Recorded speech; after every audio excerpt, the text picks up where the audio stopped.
Continuamos con esta segunda hora de clase de lo que es códigos y reglas de interpretación. Vamos con esta clase número 8.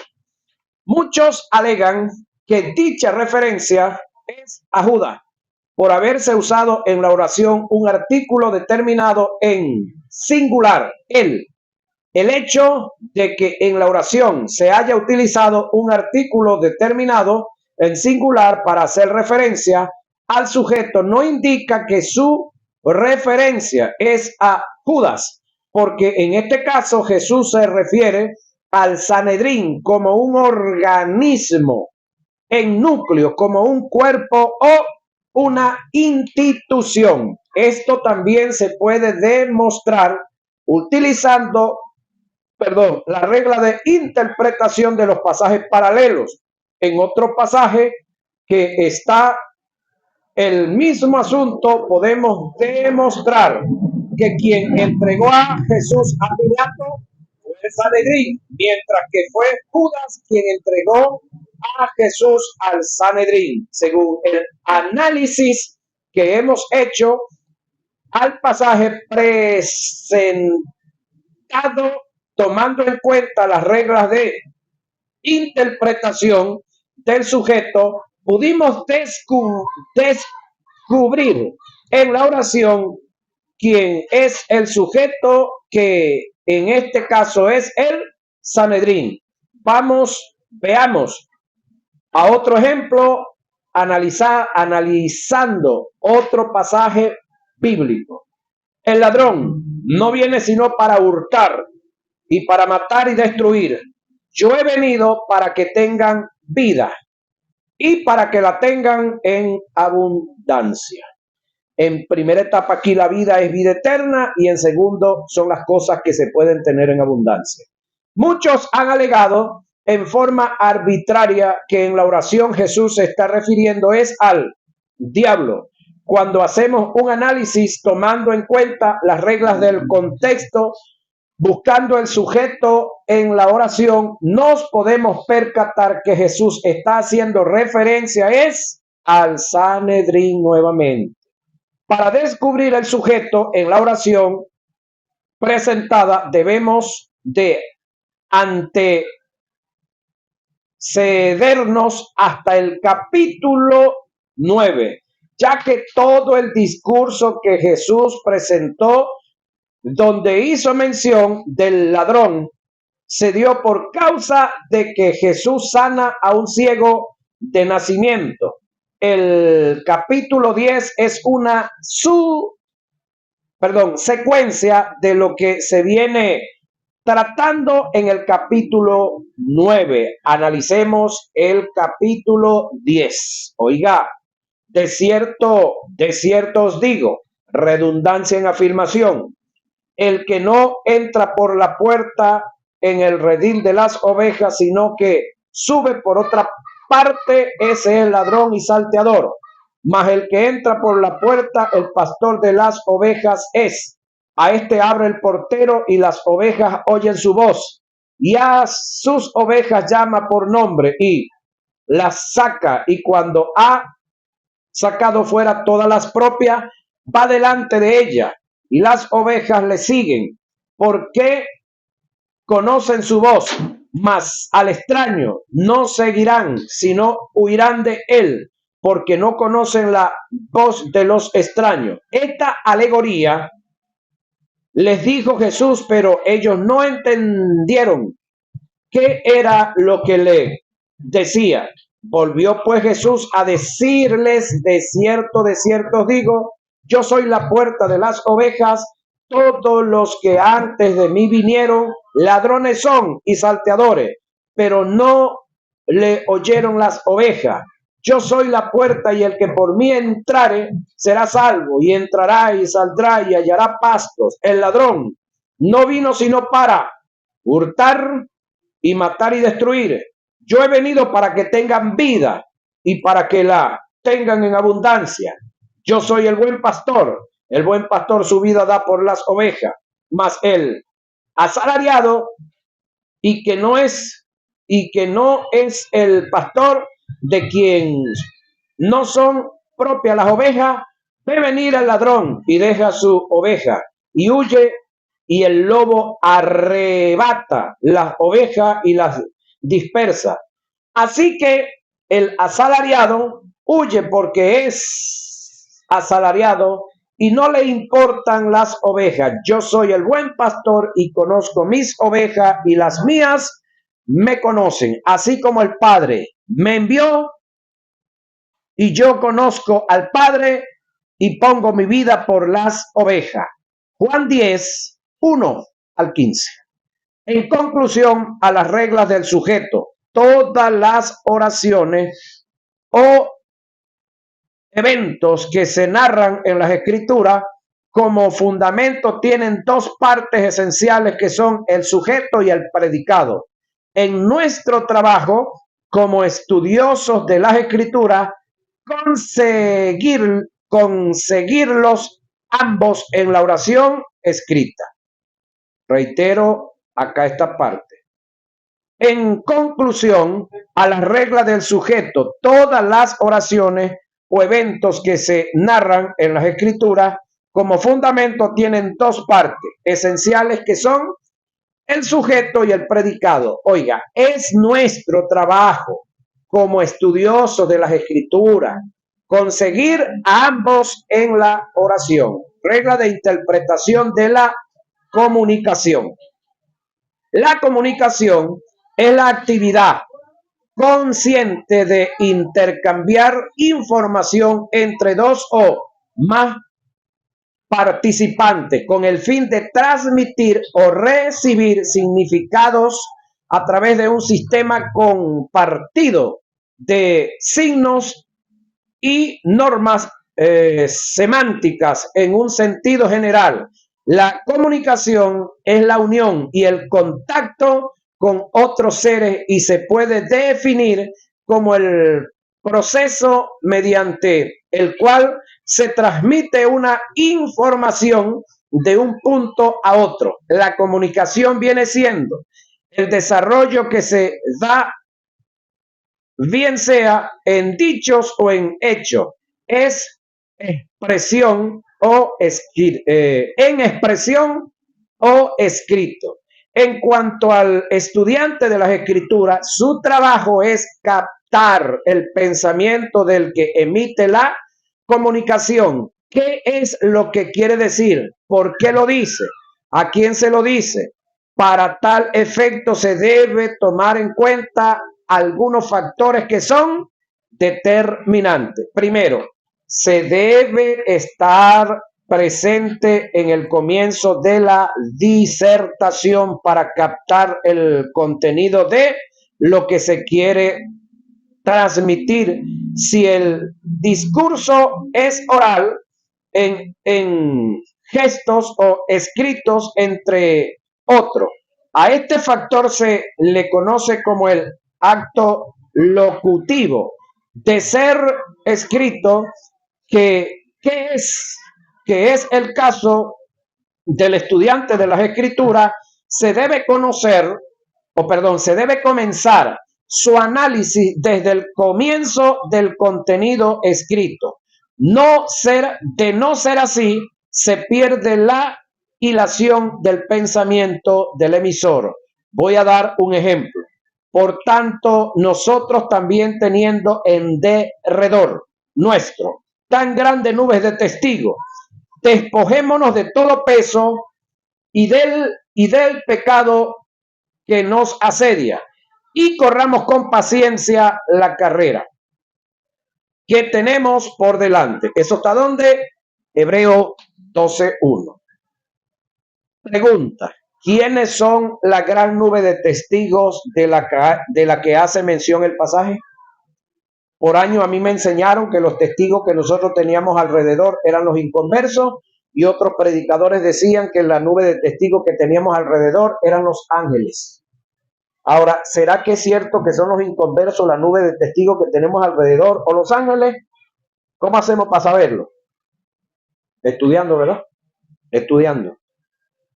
En ninguna parte el escritor me habla de ángeles y en ninguna parte me está hablando de inconversos, y menos de demonios. Ve el detalle. Respuesta.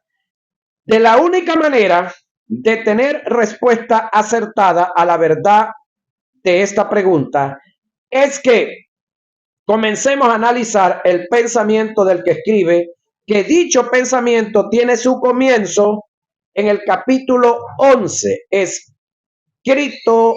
escrito a los hebreos, del verso 1 en adelante.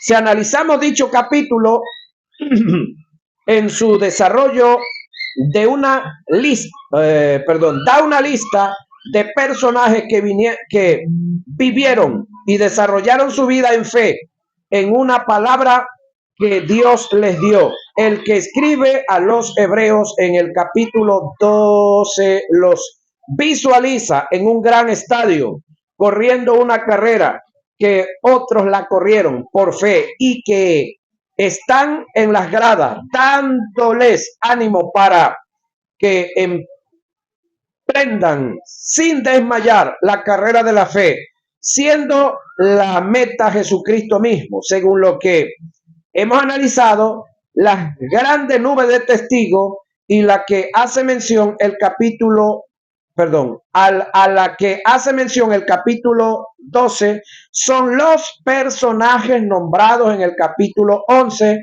que corrieron esa carrera por fe. Esto lo pudimos entender por la razón de que comenzamos a hacer un análisis del pensamiento del emisor desde el inicio.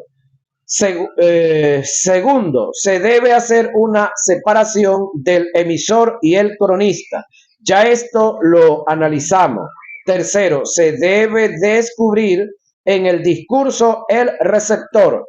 Ya hicimos análisis de este punto.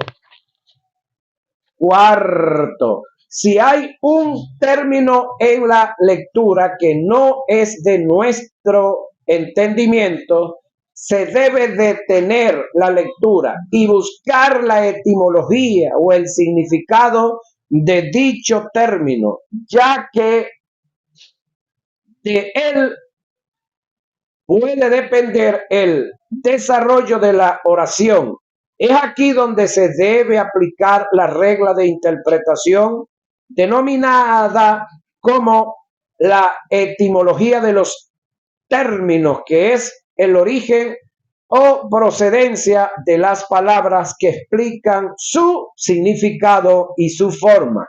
¿Qué necesitamos para esto? Un diccionario etimológico, señoras y señores. He ahí la necesidad de esas herramientas. Diccionario de la etimología de los términos de las palabras.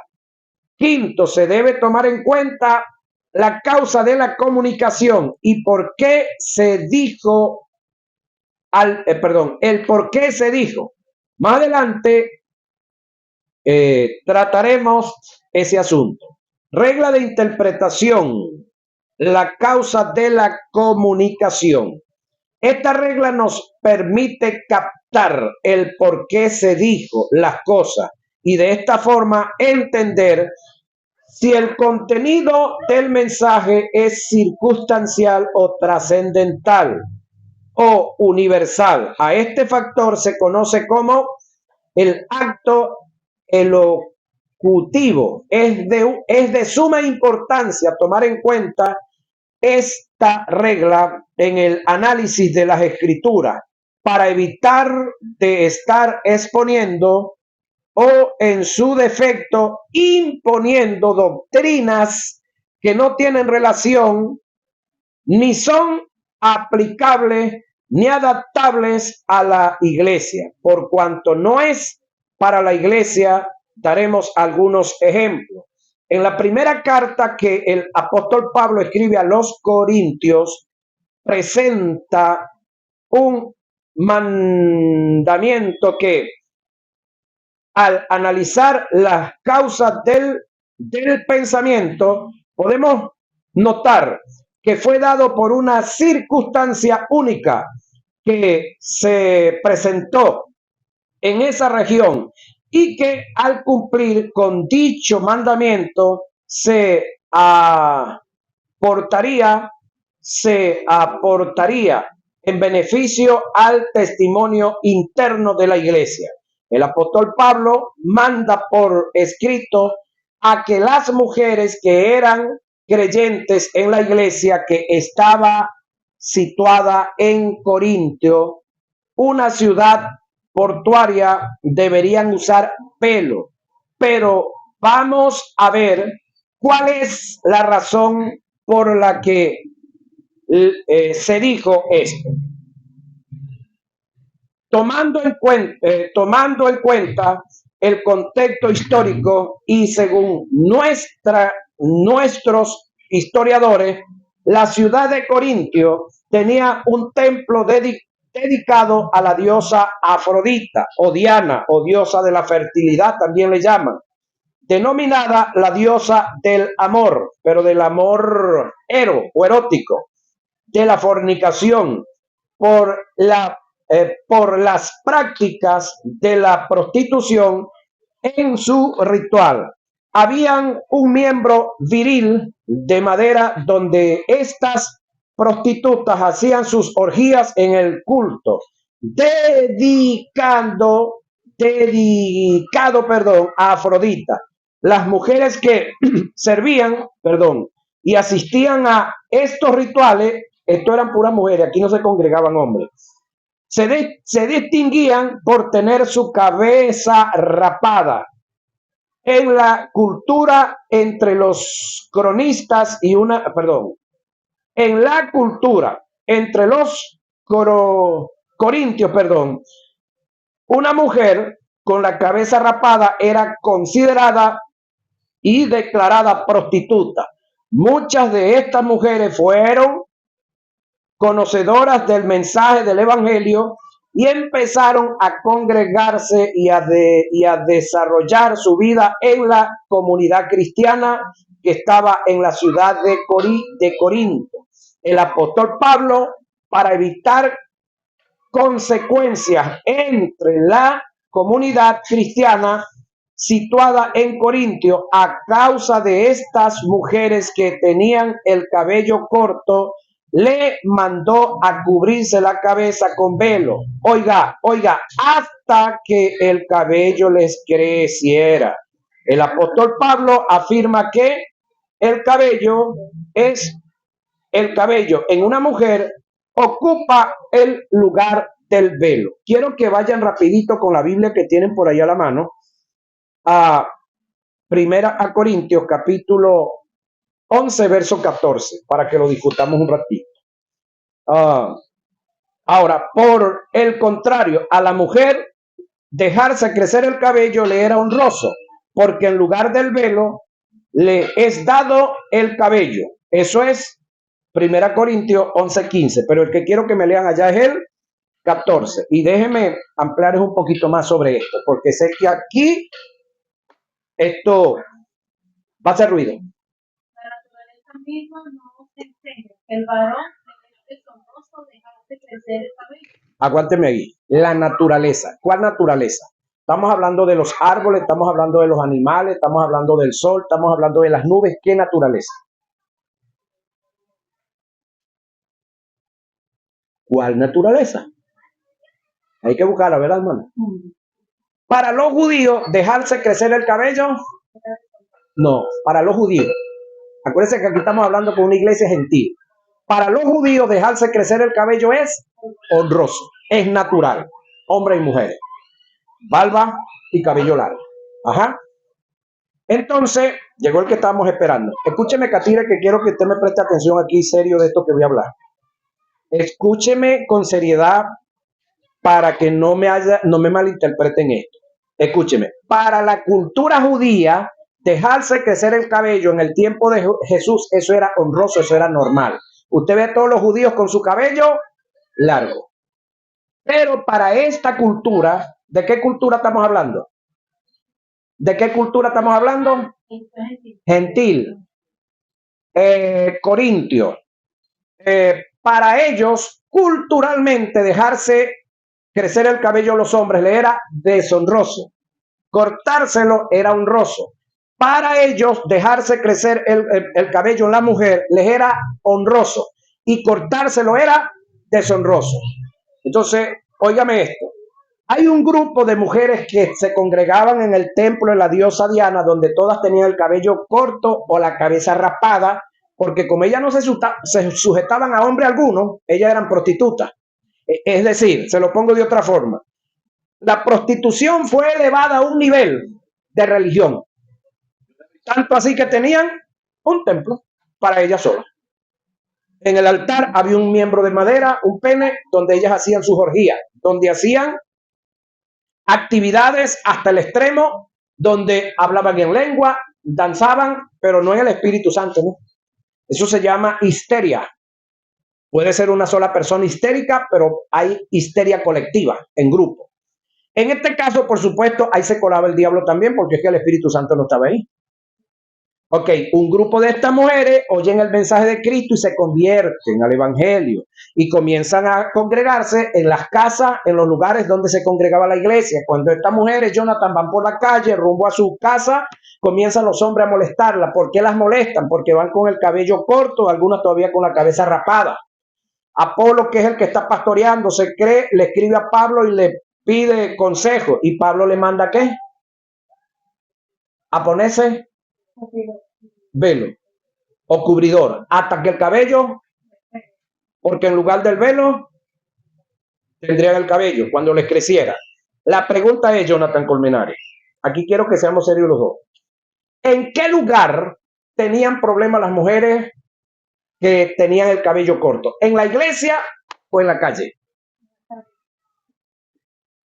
Por lógica, el velo lo tenían que usar en la calle o en la iglesia.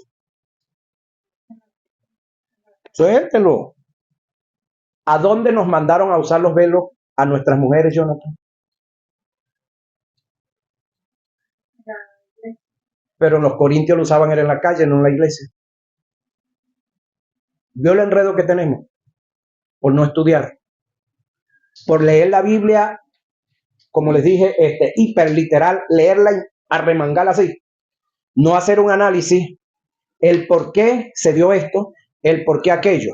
Ahora la pregunta es, ¿nuestras hermanas que usan velo se van para el infierno? No, ninguna. Y la que no usa, tampoco. Pero ahí es donde hay que hacer el análisis y ustedes juzguen y tomen decisiones ustedes porque son de ustedes. Para eso estamos estudiando, ¿cierto? Pero el caso es que las mujeres de los corintios que usaban el velo eran la calle. ¿Cómo hace Octaviano Torres para saber que era en la calle? Es que él andaba allá, tiene video, tiene fotos. No, nada de eso. Pero la lógica, Jonathan, la lógica, si es decir, si el problema era porque enamoraban a las mujeres, si el problema era porque molestaban a las cristianas, a las creyentes, eran las que se sentían molestadas, y ellas las molestaban, por lógica era en la calle, entonces el velo lo tenían que usar era en la calle, porque con el velo puesto no sabía si la cabeza estaba raspada o tenía pelo. ¿Sí? Con esto no le estoy diciendo que no usen velo. Estoy aclarando un punto, ¿no? Por si acaso. Ajá. Entonces, por el contrario, a la mujer dejarse crecer el cabello le era honroso, pero al hombre no. Pero estamos hablando de los corintios, no estamos hablando de Israel. Esto no es para la iglesia que estaba en Israel. Acuérdense que Pablo es llamado por Dios a la iglesia, a los gentiles, y se convierte la gente, pasan a ser iglesia, pero se les denominaba iglesia gentil, que no existe la iglesia gentil, porque la iglesia es una sola. Es decir, la iglesia es todo gentil que se convierte a Cristo, para Cristo deja de ser gentil y pasa a ser iglesia. Todo judío que se convierte a Cristo, para Dios deja de ser judío y pasa a ser iglesia. La iglesia es una sola. A que culturalmente tenían costumbres diferentes, sí. Que los judíos todavía guardaban hubo un tiempo que guardaron el sábado, sí. Que algunas comidas las tenían, sí. Esa era su cultura. Sin embargo, cuando comenzamos a ver, Pablo le dice a la iglesia que el primer día de la semana que se reunían, que apartaran una ofrenda. Ahora, el primer día de la semana, ¿cuál era? El domingo. Entonces, desde el tiempo de Pablo, la iglesia se está reuniendo, son los domingos, no los sábados. Se reunían los sábados los judíos, pero eso cambió. Ahora, el apóstol Pablo concluye su discurso expresando que hay una causa y razón de peso del por qué se dio el mandamiento, que dicho mandamiento es único para esa iglesia. Es un caso circunstancial, no trascendental, y no por ende no trasciende a la iglesia universal. El apóstol termina su mensaje diciendo: con todo eso, si alguno quiere ser contencioso, por lo que le estoy mandando, pues nosotros no tenemos tal costumbre, ni las iglesias de Dios. Es decir, esto era algo circunstancial, momentáneo, y a ellos nada más. Primera a Corintios 11:16. Por tomar en cuenta las reglas, de la causa de la comunicación, pudimos entender el verdadero motivo del mensaje del emisor. Hay otro detallito. ¿Sabe que hay en otro lugar? Pablo dice que a la mujer le prohíbo tener dominio sobre el hombre y enseñar en la congregación. ¿A cuáles mujeres? A todas. ¿Por qué Pablo dice eso? Y hay un grupo de cristianos, hay un grupo de iglesias que toman literal, así como hiperliteral, así como está, y lo aplican. No estudian por qué se dijo eso. Ya va. Volvemos otra vez a la misma historia. Las mujeres que se congregaban en esta iglesia denominada Diana, o el templo de Diana, ¿quiénes eran? Mujeres que no tenían marido. ¿Quiénes eran? Gentiles. Mujeres que decidían por su vida como ellas querían y punto. Un grupo de ellas se convierte a Cristo, vienen a la iglesia, se casan, pero todavía traen un poco de costumbres de allá. Entonces, a estas, por causa de la condición en la que ellas venían, por causa de la concepción psíquica mental que traían de donde Diana, a ellas es que se les prohíbe, no a todas. Querer dominar, querer enseñar y querer tomar el dominio sobre el hombre, no fue a todas, fue a ellas mismas. Ahora, reglas de interpretación del contexto. Esta regla considera cuidadosamente las partes precedentes y subsecuentes del texto que se analiza. Nos permite determinar el significado, sea literal o figurado, que mejor se adapte al pasaje en cuestión. Es decir, alguien te pregunta: Jonathan, Mateo 24:2, ¿qué significa? Ya va. ¿Cómo dice el texto? Tal, tal, tal. Léame los de atrás y me lee los de adelante, porque es que ahí usted va a conseguir la interpretación correcta. Usted no puede inventar, sacar el texto del contexto y darle su propia interpretación, porque eso no sería exégesis, eso sería una eisegesis. Exégesis es, vamos a ver qué dicen los textos de atrás. Ah, no, pero es que es el capítulo 24, el verso 2, pero ya va. Vamos a analizar si ese capítulo 24 está aliado con el 23. Porque acuérdense que a la Biblia le colocaron los capítulos y versículos, fue entre el siglo XIV y el XVI. La Biblia fue escrita sin capítulos ni versículos. Es una historia, ese es como un libro, pues. Ahora le colocan los capítulos y los versículos para que puedas memorizar unos pequeños párrafos, una primera parte, y sea más fácil el entendido. Pero hay que ver dónde comenzó el tema y dónde termina el tema para poderle dar una interpretación correcta al texto que me están pidiendo que enseñe. Entonces lo lógico es analizar hacia allá y hacia acá, que esto es lo que vamos. La regla de interpretación del texto con su contexto. El contexto podrá comprender uno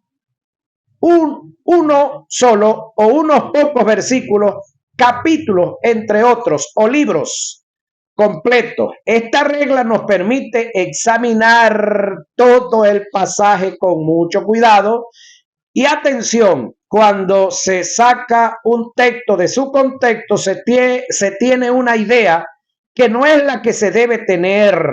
Tengan presente este eslogan: relativo a la hermenéutica, el cual expresa un texto sin el contexto es un pretexto. A continuación voy a dar ejemplo de las reglas del contexto. Entrémosle, muchachos. Proverbios 6:2, como dice, te has enlazado con las palabras de tu boca y has quedado preso en los dichos de tus labios, por decir algo. Está Jonathan comiéndose un pepito, pero así grandote y grueso como los que hacen aquí. Y se está tragando una Coca-Cola, solito allá, no invita a nadie. Entonces yo llego y le digo, Jonathan, trata de no hacer eso muy frecuente porque eso te puede enfermar. A la larga, eso te puede causar daño. Y Jonathan, como es un tipo veloz de mente, dice, me desato de esa maldición que me estás tirando, Octaviano. Ya va. Yo te estoy maldiciendo. Te estás maldiciendo tú, comiéndote, tragándote toda esa broma tú solo y bebiéndote ese poco de refresco, en vez de compartirlo con varios, ¿verdad? Ah, no, pero yo te advierto algo y entonces tú crees que yo soy el que estoy. Entonces corres a desatarte de la supuesta maldición que yo te estoy diciendo. Así tenemos el montón de evangélicos ahorita. Ahora, esto tiene que ver con eso. Voy otra vez, escuche. Te has enlazado con las palabras de tu boca y has quedado preso en los dichos de tus labios. Esto es el texto. Vamos a ver el contexto. Al tomar este texto sin tener en cuenta el contexto, se puede decir que está haciendo referencia al poder de la confesión. Cuando tomamos en cuenta el texto precedente, que es el verso 1, nos daremos por entendido que el emisor Salomón está refiriéndose a la consecuencia que se dará en el aspecto negativo a todo aquel que sirve de fiador de otro. Vamos a estudiarlo. Hijo mío, si saliste fiador por tu amigo, aquí está el detalle, este es el texto, le leí lo primero fue el contexto. Hijo mío, si saliste fiador por tu amigo, si has empeñado tu palabra a un extraño, te has enlazado con las palabras de tu boca y has quedado preso en los dichos de tus labios. ¿Por qué razón? Porque si el tipo no paga, ¿quién va a pagar? Ajá. Entonces esto no tiene nada que ver con palabras repetitivas, sino que tiene que ver con que no debemos ser fiador de nadie y menos de extraños. ¿Sí? Y nos evitamos problemas. Segundo ejemplo, da y se os dará. Medida buena, apretada y remecida y rebosada darán en vuestro regazo. Porque con la misma medida con que medís, os volverán a medir. Lucas 6:38. Dime en qué culto y en qué campaña no se usa esto para recaudar ofrendas. Y no tiene nada que ver con plata, no tiene nada que ver con dinero. Pero como leímos el texto sin el contexto, entonces lo sacamos por las greñas y lo tiramos para sacarle la platica a la gente. Ajá, pero esto no tiene nada que ver con dinero. Al tomar este texto sin tener en cuenta el contexto, se podría decir que está haciendo referencia al poder de la perdón, ya va, aquí pasamos ya. Hoy creo que me había saltado acá. Hijo mío, si saliste fiador, no, ya aquí pasamos. Ejemplo 2, estamos en el ejemplo 2. A menudo en este pasaje es tomado en nuestras congregaciones para hacer la recolecta de las ofrendas y es llevado al ámbito del dinero. Cuando analizamos el contexto precedente, lo que le precede, que se compone de 11 versículos que hay que leerlos antes, nos daremos cuenta que no tiene nada que ver con dinero. El mensaje de Jesús es enseñar la generosidad que se debe tener para ser solícito en el transmitir amor, perdón, misericordia, y que de esta forma se puede cumplir el principio de reciprocidad. Tercer ejemplo. Antes bien, como está escrito, cosa que ojo no vio ni oído yo, han subido en corazones de hombres. Son las que Dios ha preparado para los que le aman. Reitero, antes bien, como está escrito, cosa que ojo no vio ni oído yo, ni han subido en corazones de hombres, son las que Dios ha preparado para los que le aman. Eso es el texto. Primera Corintios 2:9. Si tomamos este texto sin tomar en cuenta el contexto, le vamos a dar una interpretación escatológica, es decir, eso es para el futuro. Por ende, relacionado al futuro, pero cuando tomamos en cuenta el verso 10 del mismo capítulo, nos percataremos que aquello a lo cual el apóstol Pablo está haciendo referencia no tiene nada que ver con el futuro, sino con cosas que se le dieron a conocer por revelación, según el contexto precedente y el subsecuente. El apóstol está haciendo referencia al misterio de la cruz, tema concerniente a la gracia. En el verso 10 del mismo capítulo tenemos el complemento que nos da una respuesta. Pero Dios nos la reveló, es decir, ya se tiene a nosotros por el Espíritu, porque el Espíritu todo lo escudriña, aún lo profundo de Dios. Entonces, ¿cómo interpretamos el 9? Leyendo el 10. Observe atentamente que lo que nos dio la posibilidad de una buena interpretación del pasaje anterior fue haber tomado en cuenta el texto con su contexto. Cuarto ejemplo, como está escrito, no hay justo ni aún uno. Wow, pregunto yo, eso está en Romanos 3:10. Si no hay justo ni aún uno en la iglesia será iglesia. Pregunto. Es que todos somos justos. Pero si yo agarro este texto y lo interpreto y lo lanzo así, literalmente repito el texto, ya va, yo tengo que escudriñar en qué momento o a qué se refiere cuando el texto, el que escribe dice, como está escrito, ese término como está escrito. ¿A dónde está escrito, Jonathan? Biblia de estudio. La Biblia de estudio te va a dar la referencia y te va a lanzar para el Antiguo Testamento, antes de morir Cristo. ¿Quién era justo antes de morir Cristo? Nadie. El primer justo sobre la tierra es Cristo. Ahora, nosotros somos los justificados. ¿Quién nos justificó? Un justo. Si tomamos este texto sin usar el contexto, se puede alegar en una forma literalista que no hay justo en la iglesia. Pero el verso 24 del mismo capítulo nos dice todo lo contrario. Ve del 10 al 34 donde tuvimos que saltar. Siendo justificados gratuitamente por su gracia mediante la redención, que es en Cristo Jesús.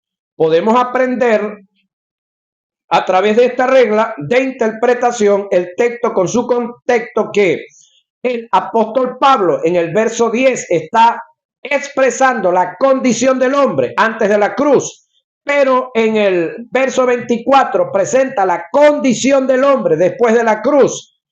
Afirma que sí hay justo en la iglesia, hasta el punto que el apóstol Pablo en 2 Corintios 5:21 alega que somos la justicia de Dios en Cristo Jesús.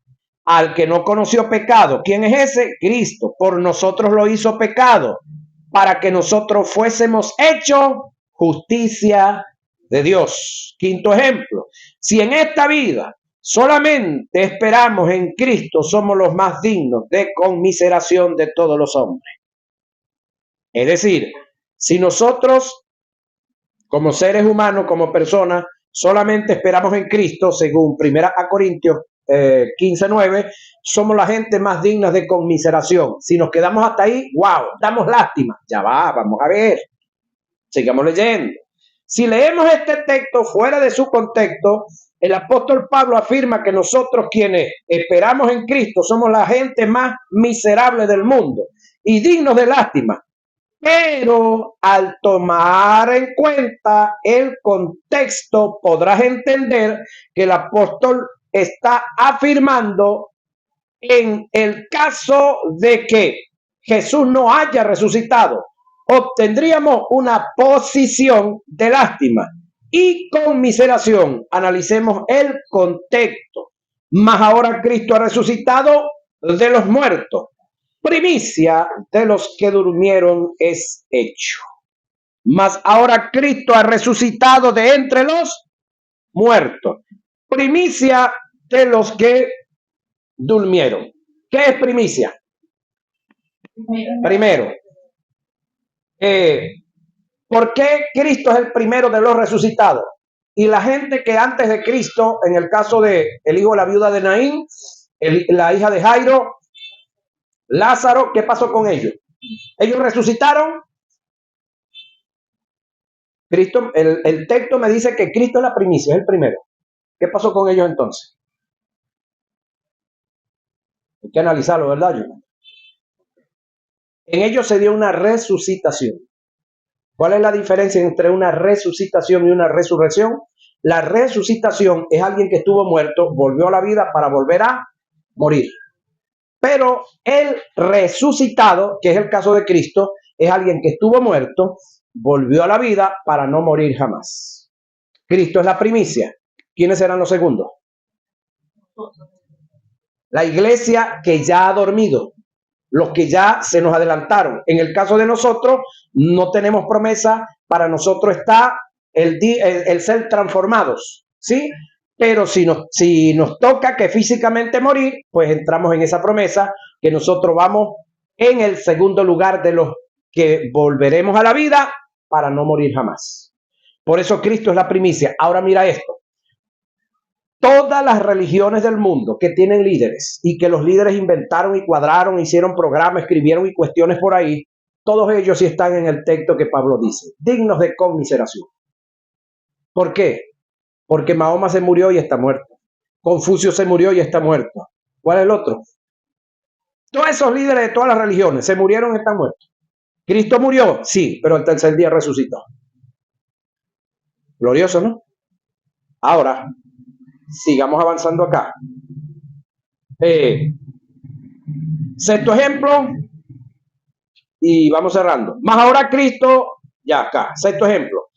Y despojando, vamos a dejarlo hasta aquí ahorita, porque este que viene es largo y no lo quiero interrumpir. Dijimos que esta es la clase 9, la que viene ahorita. La 9 y la última por esta ocasión. Ya estamos en el 42 y en el otro nos fuimos hasta el